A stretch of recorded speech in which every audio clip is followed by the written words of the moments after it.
સૂત્રાપાડા સહિત બંદરોને ભારે વિકાસ કરશું તેવી ખાસ રાજકીય ગોલબાગોને સ્થાનિક માછીમારો વિકાસ સમજી ખુશી થયા હતા, પરંતુ તે ખુશી ઉપર ભ્રષ્ટાચારનો ભોરિંગ આંભળી જતા માછીમારોમાં રોષ વ્યાપ્યો છે। માછીમારો સ્પષ્ટ કહી રહ્યા છે કે સરકારી ટેન્ડર મુજબ જેમાં લોખંડ, કાંકરી, કપચી, સિમેન્ટ સહિતની દરેક વસ્તુના માપદંડ નિયમ મુજબ કરવામાં આવતા હોય છે ને ત્યારે પરંતુ અહીં સૌનો સાથ સૌનો વિકાસ સૂત્રને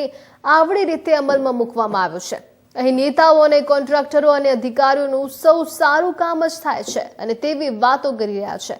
પરંતુ વાસ્તવિકતા તદ્દન જ જુદી છે। ખાસ વાત કરવામાં આવે તો સ્થાનિક માછીમારો અને માટે ખાસ અહીંયા ભ્રષ્ટાચારનો તેમને આક્ષેપ લગાવ્યો છે। અત્યારે સરકાર દ્વારા જે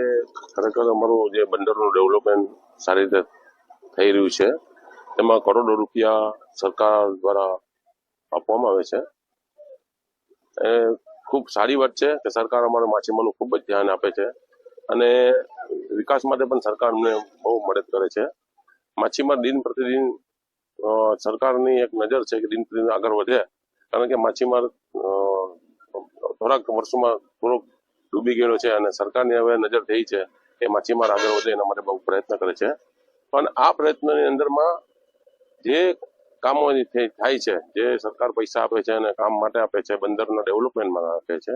તેની અંદરમાં અત્યારે નબળું કામ થાય છે એવી અમને ફૂલ અમે ગેરંટી આપીએ છીએ કે બહુ નબળું કામ થાય છે અને નબળી ક્વોલિટી વાપરે છે। તો સરકારશ્રીને અમે માછીમારો વતી એમ વિનંતી કરીએ છીએ કે આના ઉપર ધ્યાન આપે અને એકદમ મજબૂત થાય આ બંદર, અને આજે જે ખર્ચ માટે જે સરકાર ખર્ચ કરે છે તેનો બી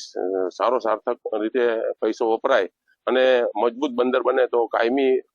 અમારી આ જે રોજીરોટી છે એ ટકી રહેશે। બાકી સાયક્લોન દ્વારા અથવા તો તોફાનો દ્વારા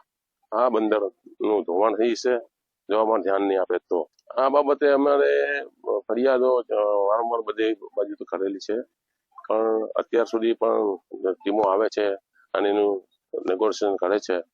પણ શું એમાં ઘટે છે એમને ખબર નથી, કારણ કે વારંવાર અમારા કહેવું પડે છે કે ભાઈ આ ક્વોલિટી થોડીક નબળી વપરાય છે, તો સરકારશ્રીને ધ્યાને અમે વારંવાર આપીએ છીએ। એ તો અહીં તમામ જેટલી બી ક્વોલિટી છે એ